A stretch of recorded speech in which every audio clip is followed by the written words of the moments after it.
Ganyan ko, core workout tayo. So challenge tayo, 5 exercise para sa core natin. Tara, game. So first workout natin, plank with knee to chest. 1, 15 times. 2, 3, 4, 5, 6, 7, 8, 9, 10, 11, 12, 13, 14, 15. Okay, hinga. Sit down tayo, guys. Next natin is seated knee to chest. 15 times, hands on the side.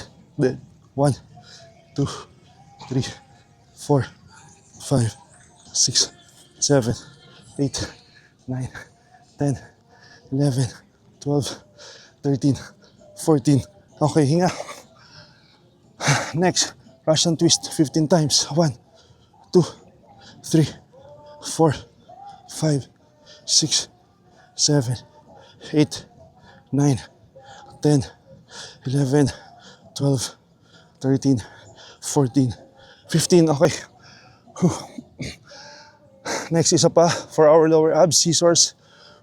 Go. 1, 2, 3, 4, 5, 6, 7, 8, 9, 10, 11, 12, 13, 14. Okay, relax. Balik tayo sa plank position.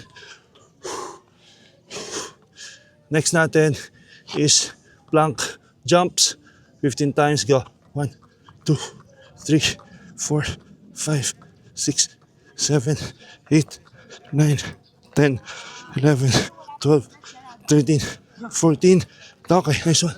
So yun guys, gawin nyo yun. Rest kayo ng 1 minute, then gawa kayo ng at least 1 or 2 more sets para sa core natin.